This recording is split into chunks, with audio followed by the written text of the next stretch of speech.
오늘 우리 함께 보실 말씀은 시편 25편 7절, 8절, 2절입니다.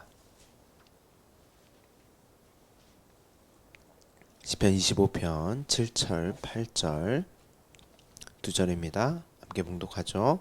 여호와여, 내 젊은 시절의 죄와 허물을 기억하지 마시고 주의 인자하심을 따라 주께서 나를 기억하시되 주의 선하심으로 하옵소서. 여호와는 선하시고 정직하시니 그러므로 그의 도로 죄인들을 교훈하시리로다. 아멘. 계속해서 시편 25편을 함께 나누겠습니다. 우리는 1절에서 나의 혼을 주께 들어올립니다. 생명을 주께 들어올립니다. 이 말은 앞서 24편에서의 그 문들의 머리이신 성전된 우리의 머리, 지체된 교회의 머리이신 예수 그리스도가 들어올려지심으로 그 사건을 예수님께서 장대에 높이 달리신 그 높뱀 사건으로 이제 말씀하셨죠. 예수 그리스도의 십자가 사건으로 곧 내가 예수와 함께 달린, 곧 예수 안에서 함께 죽고 살아난 그 죽음과 살아남을 나의 죽음과 살아남으로 깨닫게 되는, 보게 되는, 그로 고백하는 그 내용이 1절에 나의 혼을 주께 들어올립니다. 그것은 곧 내가 부정되고 부인되는 자기 십자가로서의 고백이죠. 그래서 예수님도 자기를 부인하고 부정하고 자기 십자가를 지고 나를 따르지 않으면 내게 합당치 않다라고 이제 말씀을 하신단 말이죠. 이제 합당하다는 말이 이제 무슨 말이냐면 내게 가치가 없는 그런 말이에요. 분명히 예수님께서 십자가를 지셨음에도 너희가 이 십자가가 무엇인지를 알지 못하면, 깨닫지 못하면 내게 합당하지, 가치가 없는 거야. 이 말을 또 십자가가 가치가 없다, 예수 그리스도의 죽음이 가치가 없다, 그런 말이 아닙니다. 그러니까 내가 십자가를 지는 것은 죄인인 너희를 구원하는 것, 그것은 이게 너희가 죽고 살아나는 것으로 여겨지지 않으면 그게 합당하지 않은 것이고 가치가 없다는 거예요. 예수님은 자신에게 맡겨진 자들을 위해서만 십자가를 지셨어요. 그러니까 반드시 하나님의 그 창세전 언약, 당신의 아들 예수 그리스도로 완성된 그 십자가는 반드시 합당한, 가치 있는,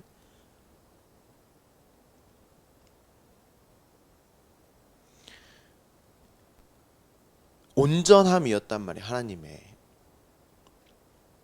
온 세계의 모든 사람들을 위해서 지신 것이 아니라 아버지가 자신에게 주신 백성들을 위해서만 십자가를 지셨단 말이에요. 그래서 바울이 십자가의 도는 멸망하는 자들에게는 그런 말을 하는 거예요. 가치가 없는 거다. 멸망하는 자들에게는 가치가 없어요. 근데 그로 생명을 보는 자들에게는 예수 그리스도의 십자가, 예수님께는 합당한, 가치라고 하니까 그게 세상의 기준과 가치가 아니에요. 하나님 생명으로서의 그 복음을 말하는 거죠. 그것을 시편에서는 복이라고 한단 말이에요. 복. 이 땅의 어떤 복이 아닙니다. 우리는 그 복을 알 수가 없어요. 근데 이미 주어졌단 말이에요. 그 복이 하나님이 나와 함께 하심으로 하나됨으로 하나님이 나의 하나님이 되셨고 나는 이미 하나님의 자녀란 말이에요. 그래서 여러분들 성경을 잘 읽어보시면 그들의 어떠함으로 그게 변해지지 않아요. 바뀌지 않아요. 왜냐하면 이미 하나님께서 약속하심이 완료됨을 전제하고 있기 때문에 하나님이 한번 택하신 그 자들은 절대 놓지 않으신단 말이에요. 하나님께서. 그리고 그 복이, 하나님이 나의 아버지 되심, 내가 하나님의 자녀됨이 무엇인지를 깨닫고 알아가는 그 인생 자체도 복이에요. 그것만 복이에요. 그것을 우리의 어떤 육을 입고 있는 이 육신 포함해서 마음과 생각, 전인적인, 그리고 상황과 환경과 사건과 인물들을 동원을 해서 하나님께서 가르쳐 주시는 거예요. 그래서 막대기와 지팡이로, 그렇죠? 그 길만을 걷게 하신단 말이에요. 아들의 그 삶으로서의 길. 그래서 아들이신 예수가 내가 길이고 내가 진리고 내가 생명이야. 아들로서는 이 길만 가야 돼. 다른 길은 없어. 그리고 그것이 곧 구원의 현실이야. 그런데 나는 아들로서 나는 먼저 갔단 말이에요. 들어 올리셨단 말이에요. 그 십자가의 길로. 그리고 우리 또한 아들인 우리 또한 반드시 그 길로만 가게 된단 말이죠. 그 자들만을 위해서 당신이 택하신 하나님께서 주신 그 자들만을 위해서 십자가를 지셨다는 것은 내가 너희를 위해서 십자가를 졌으니 나를 섬기고 기념하는 그로 이 십자가가 너희와 아무 상관이 없는 그 일이 아니라 십자가를 섬긴다는 것은 다른 종교 보세요. 다른 이방 신들 섬기는 거 한번 보세요. 그런 식으로 나를 섬기는 그 십자가가 아니라 내가 너희를 뚫고 들어와서 너희를 부정하고 부인하고 이게 무슨 말이야? 나로 살 수 없는 나는 스스로 존재할 수 없고 살아갈 수 없는 게 내가 부인되고 부정되는 건데 그걸로 말미암아 너희를 반드시 하나님의 힘과 능력으로만 존재하고 살 수 있는 자로 그렇게 만드시겠다는 거예요. 아니 이미 그런 자로 지어졌다는 거예요. 우리는. 그런데 그 십자가가 너희와 아무 상관이 없는 그렇게 섬겨버리면 안 된다는 것이고 그 일이 아니라 그로 내가 죽은 게 아니라 그러면 너희에게 합당치 않고 가치가 없단 말이에요. 그 일이 아니라 나의 죽음으로 말미암아 너희를 뚫고 들어가서 너희를 완전히 장악해서 거룩한 성전으로 완성될 그 일은 너희의 죽음이고 그 죽음만이 살아남이다. 생명이다. 그 말씀이에요. 로마서 6장 3절부터 5절을 우리가 한번 읽도록 하겠습니다. 영상으로 보시는 분들은 한번 찾고 보시면 좋을 것 같아요. 한번 로마서 6장 3절에서 5절 그 들려짐에 의한 내용을 그 십자가를 바울이 뭐라고 이야기하는지 함께 보도록 하겠습니다. 무릇 그리스도와 예수와 합하여 세례를 받은 우리는 그의 죽으심과 합하여 세례를 받은 줄을 알지 못하느냐. 그러므로 우리가 그의 죽으심과 합하여 세례를 받음으로 그와 함께 장사되었나니 이는 아버지의 영광으로 말미암아 그리스도를 죽은 자 가운데서 살리심과 같이 우리로 또한 그 새 생명 가운데서 행하게 하려 함이라. 만일 우리가 그의 죽으심과 같은 모양으로 연합한 자가 되었으면 또한 그의 부활과 같은 모양으로 연합한 자도 되리라. 지금 제가 로마서를 여러분에게 새벽 예배 때 이제 간략하게 전하고 있는데 사실 상당히 어려운 주제입니다. 여러분 잘 이해를 하셔야 해요. 보세요. 예수와 합하여 세례를 받은 그런데 그의 죽으심과 합하여 세례를 받음으로 연합됨으로 어떻게 됐어요? 그와 함께 장사되었다. 죽는단 말이에요. 그럼 죽었다는 게 뭐예요? 예수 그리스도와 연합됨이 죽음이에요. 그리고 그 죽음이 무엇인지를 알게 하시기 위해서 여러분을 이 땅에 보내신 것입니다.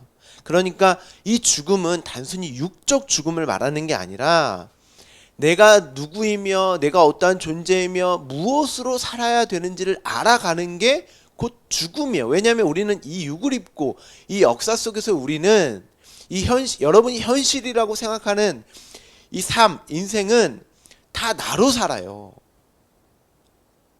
다 나만을 위해 산단 말이죠. 그런데 그렇게 살지 않음이 생명이라는 것을 가르쳐 줘야 되기 때문에 죽음이라는 단어를 사용을 해서 아니야, 너는 너희의 힘과 능력으로 너라는 존재로 사는 게 아니야. 너희는 그냥 없음이었고 티끌이었는데 그런 너희를 하나님이 생기를 부어 주셔서 너희가 생명이 살아있는 있음이 되었고 그로 하나님과 온전한 관계 속에 있을 때만 살아갈 수 있는 존재야. 그게 우리가 역사 속에서 죽어짐으로 알게 되는 거예요.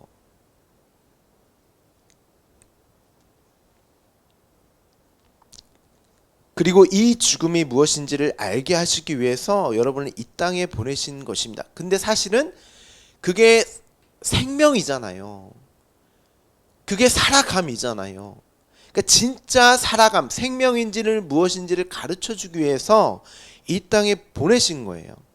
십자가는 창세전에 섰으니까. 그렇죠? 보세요. 예수님은 빛으로 오셨어요. 세상은 어둠이었습니다. 요한복음에서 그렇게 말을 하지 않습니까? 어둠은 절대 빛을 품고 있지 못해요. 장악하지 못해요. 빛이 그 어둠을 뚫고 빛으로 만들어 버려요. 빛으로 만든다는 게 우리를 어떻게 하게 하신다는 그런 말이 아니라 그냥 어둠 안에 빛이 뚫고 찾아오시면 그 어둠은 사라지게 되고 밝게 빛을 비출 수밖에 없는 거예요. 그러면 그 어둠이었던 자들이 스스로를 빛으로 여기고 있었던 가짜 빛은 그냥 아무 가치가 없는 거예요. 진짜 빛이신 예수 그리스도, 그와 연합됨만 합당하고 가치 있게 여길 수 있는 거예요. 여러분, 저녁에 화려한 네온 사인이 있는 간판들, 향락과 쾌락의 인간 본연의 가치, 본능을 추구하고 자극하기 위한 빛들을 한번 보세요.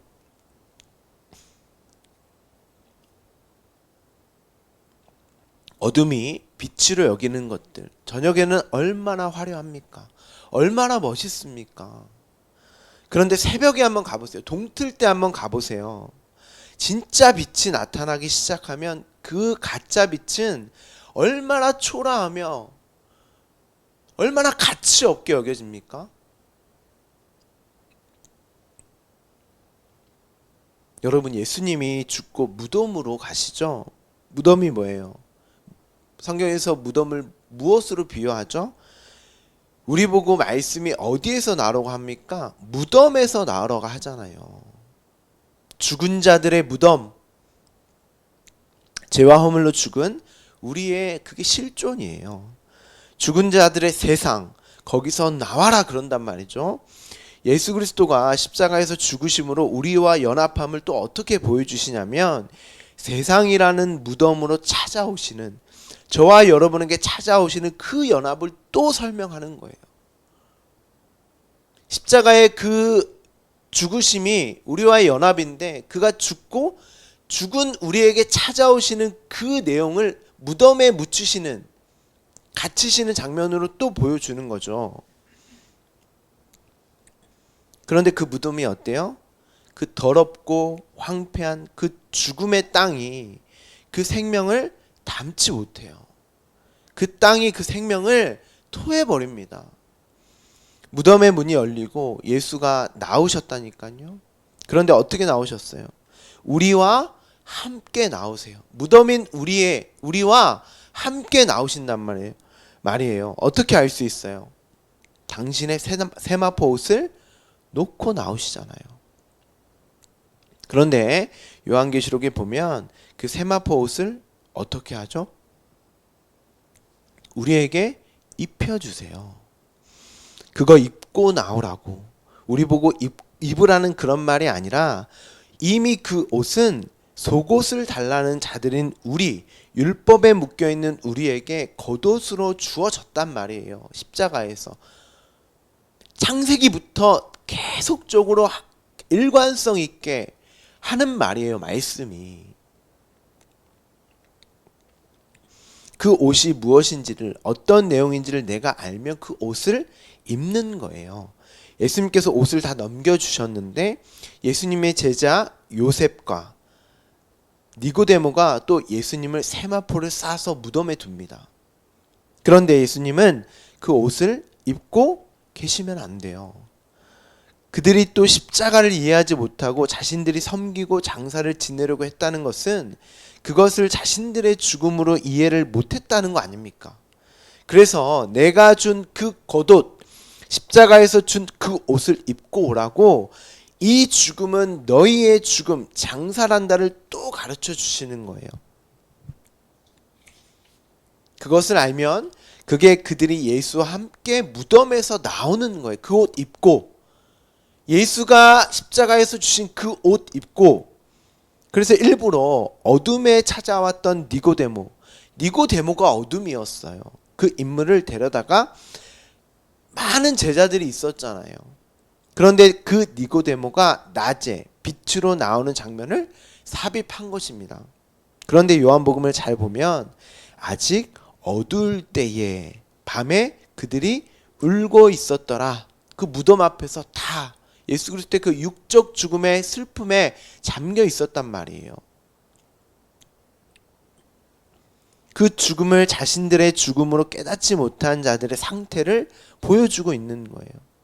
로마서에서 그 죽음을 뭐라고 합니까? 함께 장사되었다. 이것은 이라고 이제 설명을 한단 말이에요. 이게 뭐냐면 그 죽음은 장사됨이 무엇이냐면 이렇게 설명을 해줘요. 원어를 보면 이 방법으로는 이렇게 되어 있어요. 요한복음 3장 16절 기억나시죠? 이 방법밖에는 없단 말이에요. 뭐라고 되어 있냐면 그리스도께서 들어올려지셨다. 이렇게 되어 있어요.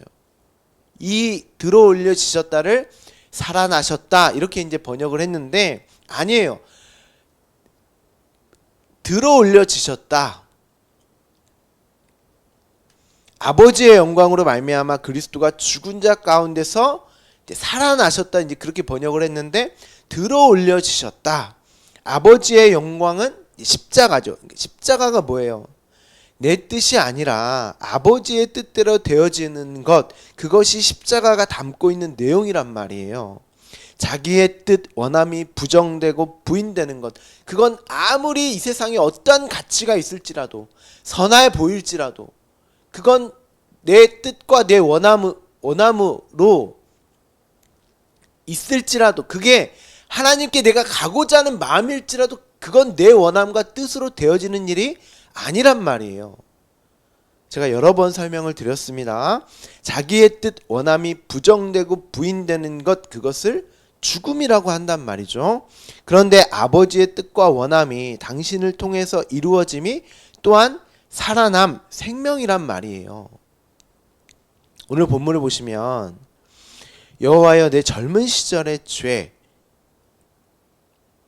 이게 단순히 과거 어렸을 때 청년 시절에 지었던 죄를 말하는 것이 아니라 하나님의 말씀을 율법으로 이해해서 저주로 먹었던 그때를 말하는 거예요. 내 젊은 시절의 죄 용서해 주세요. 이런 말이 아니고 그 말씀을 율법으로 이해해서 저주로 먹었던 그때, 그게 뭐예요? 성경은 그들을 갓난아이라고도 표현을 합니다. 바울은 너희가 말씀을 저주로만 먹으면 안 되고 장성한 분량으로 자라나야지. 이 말은 성숙되어져라, 성장해라, 그 말씀에 합당한 삶을 내보여라, 그런 말이 아니라 말씀을 율법으로 저주로만 먹으면 안 되고 은혜로 반드시 가야 한다는 뜻이에요. 그게 장성한 분량입니다. 다윗이 과거 청년 때 지었던 죄만 용서해 주세요. 그럼 앞으로 죄 안 짓겠다, 그런 말일까요? 앞으로 내가 하나님을 알았으니까 장성한 분량까지 성장하고 성숙돼 보일게요. 아니요. 시편 어디에도 그런 말 없어요. 죽을 때까지. 우리가 바울의 고백을 통해서 계속 살펴봤잖아요. 그 죄, 율법으로만 이해해서 자신의 힘과 능력을 증명하고 나타내려고 하는 하나님처럼의 자리에서 흉내내며 대적자로 섰던 그때, 이 죄가 대항대적이라는 뜻입니다. 그리고 오늘 본문에 허물이라고 번역된 단어는 반역이에요. 반역. 원문을 보시면,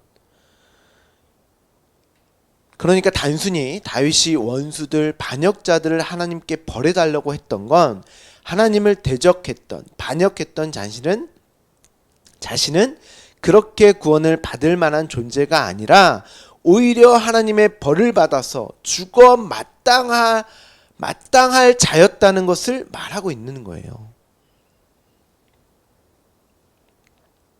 그런데 그것은 기억하지 마시고 뭘 기억해달라고 그랬어요? 어제 하나님, 내가 당신 안에 긍휼, 자궁 안에 당신이 보시기에 좋은 그 상태로 있었던, 영원부터 있었던 그 창세전 언약을 지금 하나님께 고백하고 있는 거예요.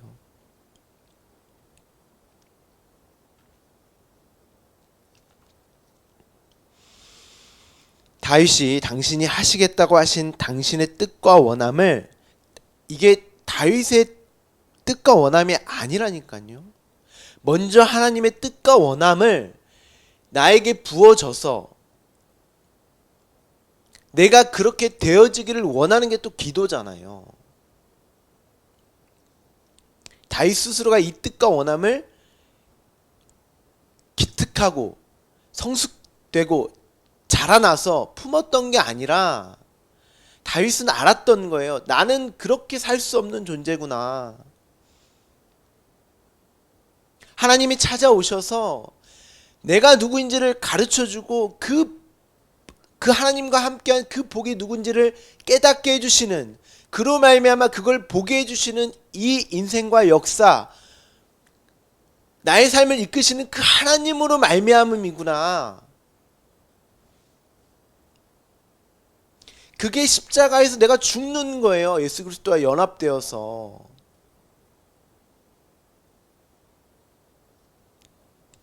그런데 곧 그게 진짜 새 생명, 살아남이란 말이죠.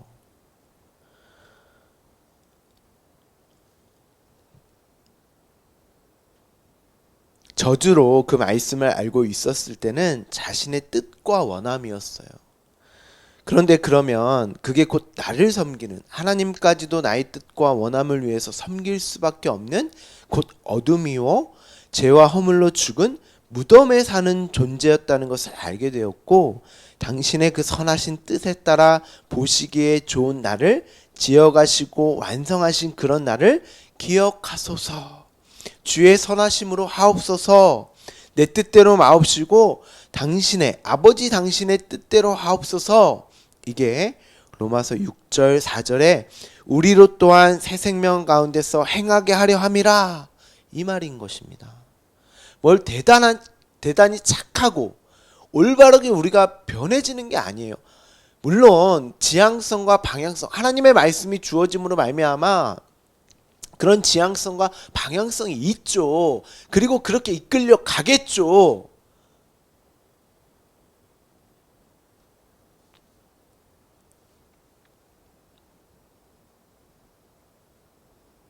그런데 그런 겉으로 나타나는 행함을 말하는 게 아니라 나의 존재됨의 그 본질, 그로 나타나는 그 어떠함,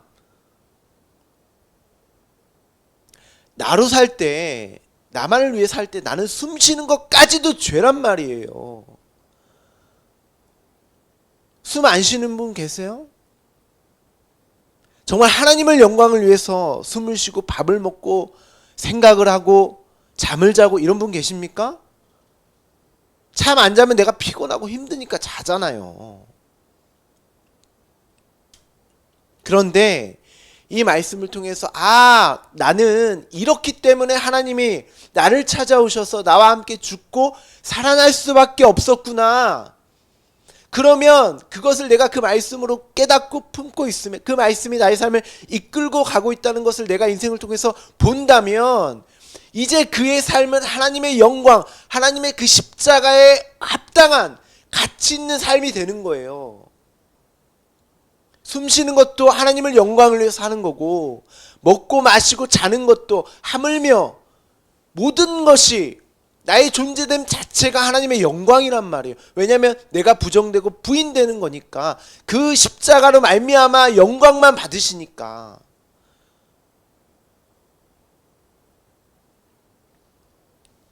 로마서 6장 5절을 보시면 만일 우리가 그의 죽으심과 같은 모양으로, 이게 자기 십자가를 지고 나를 따르면 그게 합당한 가치가 있는 것이지, 그 죽음이 살아남 곧 생명이지, 그 연합됨을 그의 부활과 같은 모양으로 연합한 자가 되리라.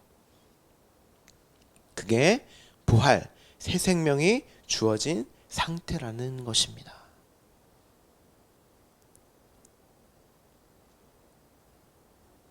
오늘 본문 8절을 보세요. 여호와는 선하시다, 정직하시다.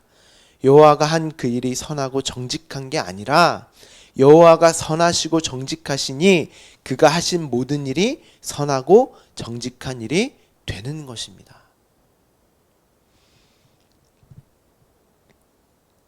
물론 여호와 하나님께서 하신 일은 다 선하고 정직하신 일이죠. 정말 다 그래요? 여러분에게 그 말씀을 정말 생명으로 여기게 하기 위해서 하나님께서 행하신 일이 다 선하고 정직하게 그렇게 이해가 되세요? 아니잖아요. 나의 판단과 나의 가치에 의해서 언제든 나는 하나님께 목을 곧게 세우고 불평과 불만을 쏟아놓을 준비를 하고 있잖아요. 하나님을 언제라도 등에 칼을 꽂아서 대적자의 자리에서 반역을 꾀할 수 있는 그런 존재잖아요. 여전히 나는 그런 우리에게 하나님 당신이 찾아오셔서 당신의 선하심을, 당신의 그 생명을 우리에게 부어주셨어요. 그러 우리는 이제는 나로 판단하는 자가 아니라 하나님의 법, 그것을 즐거워하고 기뻐하며, 내가 보기에 악하고 더럽고 추하고 정말 말도 안 되는 그런 일이라 할지라도 하나님이 하시기에 선하고 정직한 일이구나, 그렇게 보고 갈 수 있는 거예요. 누구만? 하나님이 예수 그리스도께 맡겨진 그 영혼들만, 그 당신의 백성들만.